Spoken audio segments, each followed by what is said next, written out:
Choice is what makes video games so unique. Even if the choice is as simple as jumping over a lava pit or shooting a demon, we're handed tools and forced to make decisions, and some games make those decisions totally impossible to decide. These are the video game decisions that made us sweat and forced us to think for a while. We're still doubting ourselves. Let's get started off with number 10. Not all choices in video games are as important as they seem, Sometimes you're handed a bomb, and it doesn't really matter when you set it off. The story still works out the same way. And Saints Row 4 is kind of one of those games. One of the biggest choices of all time is given to us in the opening. After your character, the boss, becomes President of the United States, you're given the option to cure cancer or end world hunger. Do you want to be the president who cured cancer or the president who solved world hunger?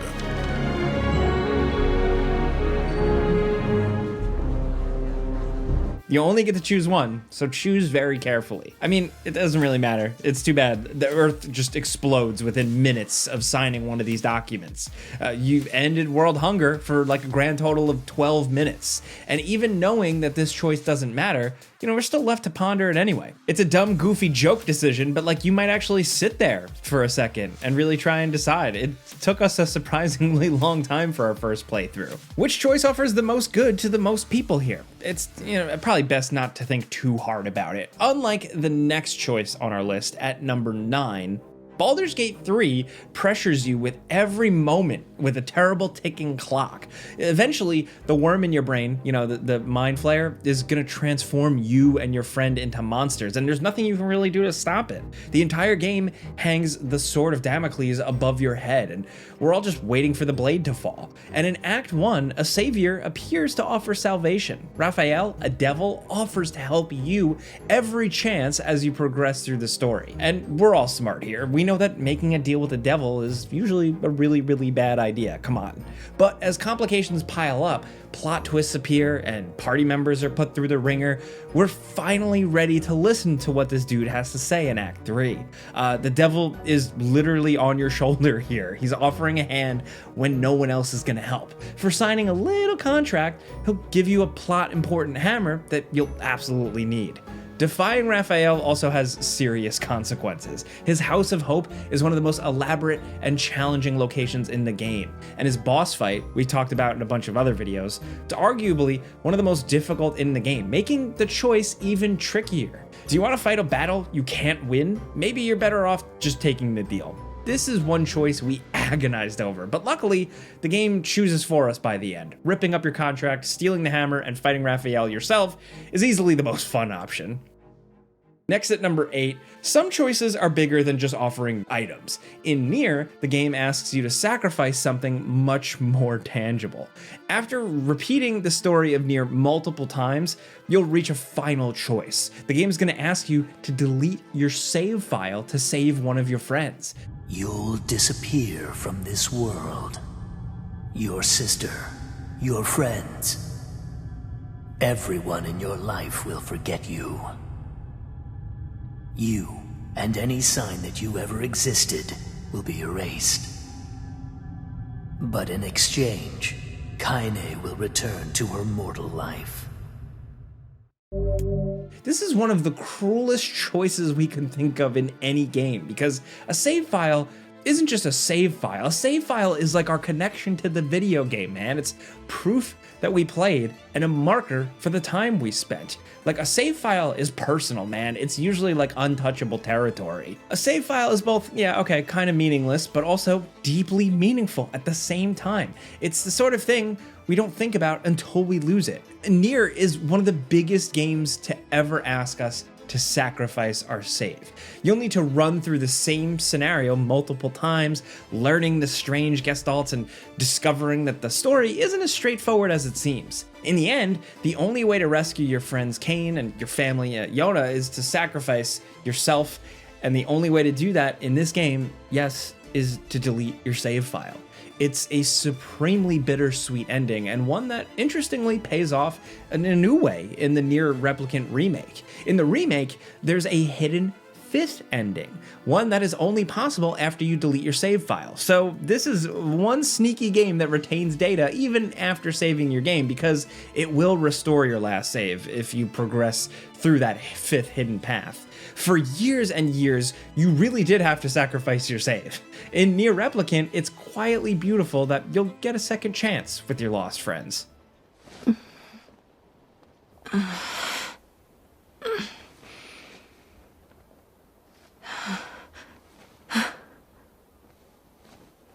Are you all right?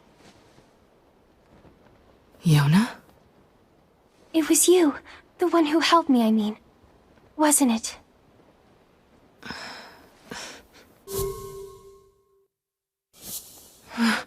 What's wrong? I mean, you defeated the Shadow Lord and everything, but you don't look happy. I don't. Next, over at number 7, Lisa, the Painful RPG, is a weird game made by weird people. We've talked about this before. They were really cooking something crazy with this one. It asks you to sacrifice more than just a save file. As you play, you'll be ambushed and forced to choose between your arm or a party member. The villain will chop off your arm permanently or kill a party member forever, and you gotta decide. It's a hard choice, and one that's especially tough because the villain only targets active party members that are in your main party. You don't get to choose which party members are on the chopping block. You can't just throw them your weakest link. And then losing your arm is a permanent stat decrease. You'll walk around for the rest of the game with one arm if you choose once, and you can very easily lose both arms later. There are actually way too many ways to permanently lose party members in this game, really. You'll need to pass a game of Russian roulette by putting party members on the chopping block, and if you're lucky, you'll only lose a handful. Some enemies even have special abilities that will permanently kill your buddies. And even if losing a friend is tough, losing one or both arms takes away abilities, it lowers your total stats, and generally makes the game more annoying. But at least you can keep playing either way.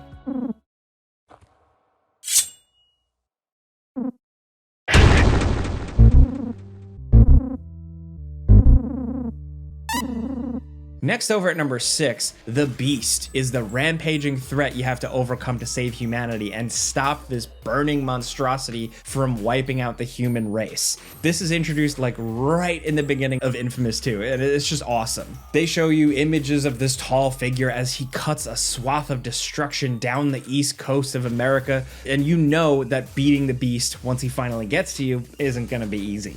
And the choice here is a cruel one. You'll have to choose to sacrifice yourself and every other conduit, or people like you, people with superpowers essentially, to stop the Beast, or you can wipe out humanity and ensure a future for just conduits. John's method works. I've seen it. He might be the only way that anyone lives through this. I don't care what happens to me. All I care about is that the Beast dies. You need to make a decision right now. Are you gonna kill the Beast? Be a man of your word. Look, John's plan is not pretty. It's not. But it's right. The conduits are immune to the plague. He needs to make as many as he can before more of the sick die. Think about that. Unlike choices in other games, you can't simply go with whatever morality choice you're feeling at the moment. You'll have to match the morality while playing the game. So if you really want to wipe out the human race for fun, you better start hunting innocent civilians in-game so you can turn bad. Man, I love the Infamous games. We gotta get more of those. Anyway, I digress. You think you can fix it? I better be able to. All right. Let's do it. God, let me go! You are all gonna regret this. She's gonna be trouble. We got bigger problems than that. Next at number 5, another absolutely evil choice comes from the Creature of the Night simulator vampire. As a newly born vampire, you're really hungry for blood. And in this game, drinking blood makes you more powerful. The more blood you drink, the more vampire powers you'll unlock on a skill tree. There's just one downside. You don't have to drink blood. Unlike other games about being a vampire, you're given the option to forgo drinking innocent blood completely. You can choose to reject your nature and drink no blood in this game, and that choice has consequences. If you don't hunt and kill the civilians and NPCs you meet in Vampire and interact with, you'll severely limit your ability to level up. Fighting enemy monsters does not really grant experience, so if you don't drink blood, you'll be kind of underleveled and way weaker when you do face off against powerful vampire bosses and stuff. You'll really feel the squeeze for sticking to your morals in this game, but it is possible to win without consuming a single drop. We actually like not murdering innocent people, thank you very much, but by the end of the game, they make it pretty tough. It's challenging. We were pretty ready to bite into a few innocents. Bring this fading light into the shadows.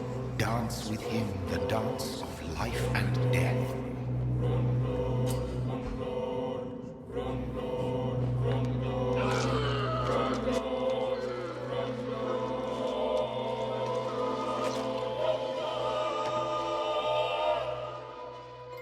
Next down at number 4, Triangle Strategy is an underrated strategy game about a tiny nation surrounded by foes and embroiled in too many problems to count. If you've played Tactics Ogre or Final Fantasy Tactics, you'll know that particular brand of political turn-based RPG here, and the ending makes you choose one of 3 totally impossible choices. At the end of the game, all the problems have compounded and there's no way to solve them all. 2 nations are ready to invade your territory and your allies have plans of their own. One wants to side with the most powerful nation in the east, surrendering their people and sacrificing a small minority of people for the safety of everyone else. Will you so readily surrender the realm to the Hierophant? I acknowledge the abdication of my kingdom and kingship alike. A small price to pay in my eyes, in exchange for the security and prosperity of the many. Another challenger wants to ally with the North, the same people that murdered the father of a different guy. Look, it's complicated. Ally with Esfrost? You dare suggest we ally with the man who murdered my father? I see no reason why we should not. You proposed abdicating the throne for the sake of the kingdom and its people.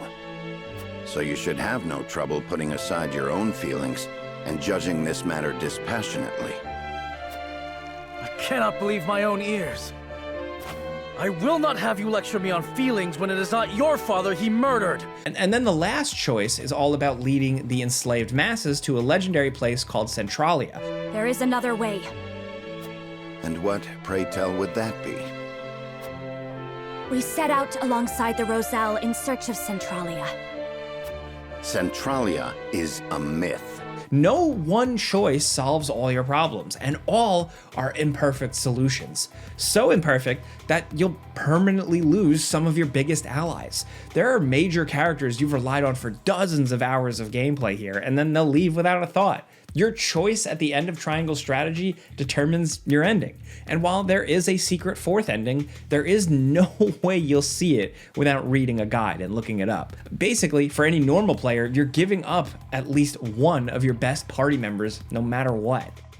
Now down at number 3, Cyberpunk 2077 didn't truly make us sweat until we met Reed and Songbird, the 2 major protagonists of Phantom Liberty. The DLC for Cyberpunk 2077 is awesome. It delivers the kind of character connections we really craved in the base game. So forcing us to choose between 2 friends and its twisty final missions is pretty nuts. And the choices really never stop. So Reed is a world-weary and no-nonsense military man. Songbird is an incredibly powerful hacker with the ability to breach the Black Wall and harness the power of illegal AIs that have grown like way more advanced in their isolation. So she's really valuable. Various organizations want to get Songbird and use her for their own ends, and then Reed is also one of these people. By the end of the story, you can choose to help Songbird's escape on her own terms or help Reed capture her. She is dangerous, but she's also an exploited victim. What? What? It's working, V. Icebreak is getting through. Why? Why are you doing this? Trying to save Somi. Who she is, Blackwall's eating your mind. Nothing. You understand nothing. Two-Faced. There's no easy answer to this question, and no matter what, both characters prove they're unreliable, unable to fulfill any of the promises they even make to you. It's just a real rock and a hard place. Things get dicey. I can help. Pack stuff around you. Phantom Liberty gives us the impossible decision like one after another. Even if you choose to side with Songbird and help her escape, you can turn on her again in the 11th hour and help Reed bring her in. He might promise to keep her safe, but that's definitely one promise he can't keep. Why you betrayed me? Why you took me out of the equation? Stop running and let us help. You still trust Reed? It's more convenient. Yes. They lied to you. Now down at number 2, if Cyberpunk 2077 has a bunch of feel-bad endings we loved, Mass Effect 3 has some feel-bad endings that just feel really bad. Look, it's been literal decades, I hate to remind you, since the release of Mass Effect 3 and its infamous ending that kind of baffled everybody, and later updates from BioWare kind of only made the choice harder. In this series of space action RPGs, you'll have to face off against an impossible, powerful army of machines called the Reapers. These creatures cull all sentient life from the galaxy in this never-ending cycle. They're down to just show up and erase everything, and your goal at the end of Mass Effect 3 is to end that cycle. That choice comes in the form of 3 colored lights, I know. You must release the energy of the Crucible to end the cycle. The paths are open. It is time to choose. Let's get this over with. Do what you must. Look, depending on the color, you'll get a bummer ending that leaves all life either destroyed, turned into weirdo machines, or merged in ways that are kind of vague or hard to fathom. None of the endings feel great because they leave our heroes permanently scarred or changed in ways that fundamentally alter their characters. These endings are alien instead of cathartic. They don't feel right. They're too weird to be bittersweet. And to be honest, all the endings are so bad we had no idea what to pick. A later 4th ending was added in response to, the backlash, which kind of only makes things worse. In the 4th choice, you can choose to die fighting. Seriously, you lose no matter what. Maybe future generations will remember you. Maybe they won't. And that's still technically somehow the best choice. So be it. The cycle continues.